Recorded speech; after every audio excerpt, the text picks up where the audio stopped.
جو ہاتھ میں ہے نا اس کا جسم ہے، اور جو سینے میں ہے، اب جس کا جسم ہوگا اس پر اشکال ہوگا، اور جس کا جسم نہیں ہوگا تو لوگ اللہ کو ہر جگہ کیوں نہیں مانتے؟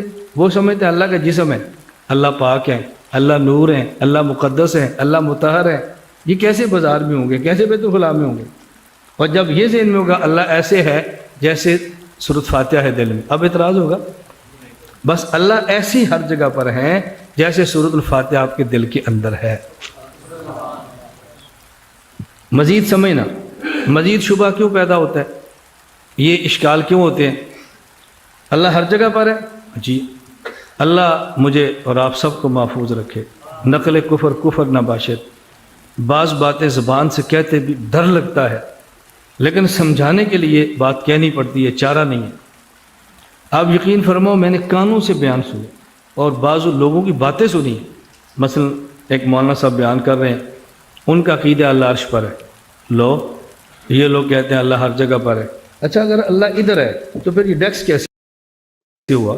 ادھر تو اللہ تھا، تو اللہ کدھر چلا گیا؟ الیاذ باللہ۔ اب دیکھو ان کی گستاخی چھوڑو، میں گستاخی بات نہیں کر رہا، اس کے جواب میں استغفر اللہ کہو گے نا تو یہ جواب نہیں ہے، دلیل سے جواب دو۔ جب میں یہاں خانقاہ میں ذکر شروع کراؤں گا نا پھر کہیں بھی توبہ کرو، استغفار پڑھو، پھر ہم کہیں گے ابھی تو علمی درسگاہ سجی ہوئی ہے نا۔ اور اس پر میں خدا کا کروڑوں مرتبہ شکر ادا کرتا ہوں کہ خدا نے ہمیں علم الکلام بھی دیا، علم تصوف بھی دیا۔ میں جس طرح درسگاہ میں عقائد پر بات کرتا ہوں نا، اسی طرح خانقاہ پہ تصوف پر بھی کرتا ہوں۔ اللہ کا بہت کرم ہے، جو اپنے پاس مال ہے بتانا چاہیے، گھبرانا نہیں چاہیے۔ میں نہیں ڈرتا میرے بارے میں آپ کی رائے کیا ہو، جو میرا عقیدت مند ہے وہ خوش ہو جائے گا، اور جو میرا مخالف ہے پریشان پہلے تھا تھوڑا سا اور ہو جائے گا پہلے تیسرا گیا تھا پانچواں لگ جائے گا، سپیڈ بڑھ جائے گی۔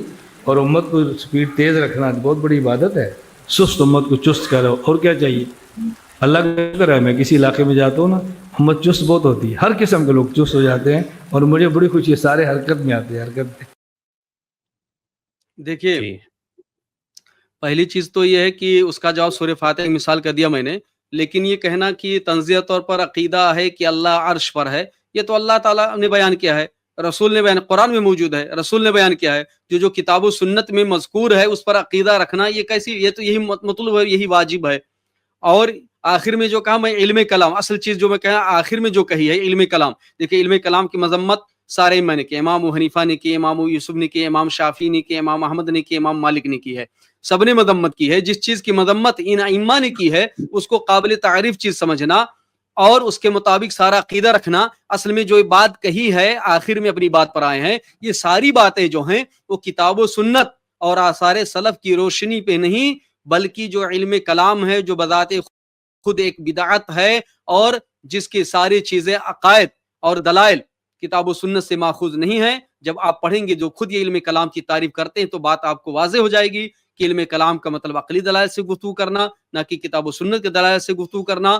تو یہ باتیں تھیں۔ اور جہاں تک تصوف کی بات ہے تو یہ جو کہا ہے ہر جگہ ہے، یہ جو اب آیا ہے دیوبندی برادران کے یہاں، ماتریدی کا عقیدہ نہیں پھر بھی موجود ہر جگہ۔ میں نے کہا کتاب التوحید ماتریدی نے رد کیا ہے اور اب موجود ہے، تو وجہ یہ ہے کہ ان دیوبندی برادران نے ماتریدیت کے علاوہ تصوف کو بھی گلے لگا لیا ہے۔ تو یہ جو چیز آئی ہے کہ اللہ ہر جگہ میں جہمیہ کی طرح، یہ تصوف کی وجہ سے ہے، نہ کہ ماتریدیت کی بنا پر۔ تو دونوں چیزوں کو یکجا کر دیا اور اس طرح دکھا رہے ہیں کہ وہ گویا اکابرین کا عقیدہ ہے، حالانکہ مکمل ہمنوائی جہمیہ کی ہے یا غالی قسم کے صوفیہ کی ہے۔ اللہ تعالیٰ سے دعا ہے کہ اللہ تعالیٰ ہمیں حق سمجھنے کی توفیق عطا فرما، آمین یا رب۔ آمین۔ شیخ اس میں ایک جو شبہ انہوں نے پیش کیا تھا سینے میں قرآن سے متعلق، کہ ایک شخص جو ہے سینے میں قرآن ہے اور وہ بیت الخلاء جاتا ہے، تو اسی طرح سے ہم کہتے ہیں بھئی اللہ رب العالمین ہے، تو اس سے متعلق دیکھیے بھی کچھ بات۔ میں نے پہلے کہی تھی، اس کی وضاحت کی ضرورت، چونکہ اسی انداز میں انہوں نے کہا ہے۔ یہ اس سے کیا لازم آتا ہے؟ پہلی بات تو کتاب و سنت کی دلیل نہیں، مثال کے ذریعے جی اللہ تعالیٰ کے لیے مثالیں بیان کرنا، سنیں یہ چیز جی جب یہ چیز ہے۔ اور دوسری چیز سے لازم کیا آتا ہے؟ جو چیز کہی ہے کہ اللہ تعالیٰ بلا جسم اور جہاد کو محیط ہے اور ہر چیز کو محدود ہے، جب ہر چیز کو محیط ہے تو اسے کیا لازم آئے گا؟ اگر اسی مثال پر دوسرا کہے تو اس کا مطلب ہے کہ سورہ فاتحہ کسی کے اندر تو کیا ہوا؟ جو چیز کسی کے اندر ہے تو اس کا سینہ اس کو محیط ہے کہ نہیں ہے؟ جی جو محیط چیز ہے سینے میں ہے تو جس کے سینے میں اس کا سینہ اس کو محیط ہے کہ نہیں؟ تو مخلوق محیط خالق کا احاطہ کر سکتا ہے، یہ مثال کیسے درست ہو سکتی ہے؟ ایک چیز یہ ہے، صحیح بات دوسری چیز یہ ہے کہ رب کیا ہے؟ قیوم ہے. رب کیا ہے؟ قیوم ہے. لیکن چونکہ اللہ کی صفات کو تو ثابت نہیں کرتے حقیقی طور پر، گرچہ ادھر ادھر کی بات کریں تو جی اللہ تعالیٰ قیوم کا مطلب کیا ہے؟ کہ اللہ تعالیٰ اپنی ذات میں، اپنی وجود میں کسی اور کا محتاج نہیں ہے، بلکہ سارے وجود اس کے محتاج ہیں. تو اگر یہ چیز کہتے ہیں تو اس مثال کا مطلب یہ ہوا کہ جیسے جو چیز کسی کے سینے میں موجود ہے اور لے کے گیا تو وہ کس کے محتاج ہوئی؟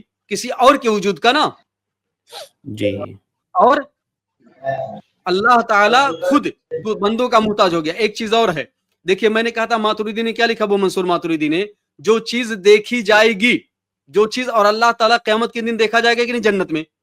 جو چیز جی دیکھی جائے گی، مشاہد ہوگی، وہ یا تو جسم ہوگی یا تو عرض ہوگی. تو عرض جسم کا جب انکار کیا تو کیا باقی بچا؟ صفت. اور صفت. صفت جو عرض جو ہے یا عرض، یہ بذات خود قائم نہیں ہوتی ہے، اپنی وجود میں کسی اور کا محتاج ہوتی ہے. جیسے مثال دی جاتی دیوار کی سفیدی، دیوار ذات ہے، سفیدی جو ہے صفت ہے.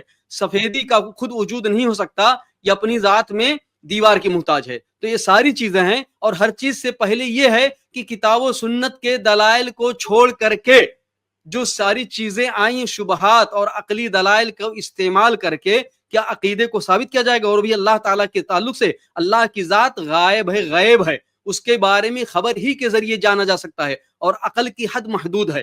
جی جی بہت شکریہ شیخ، جزاک اللہ خیرن، بارک اللہ فیکم.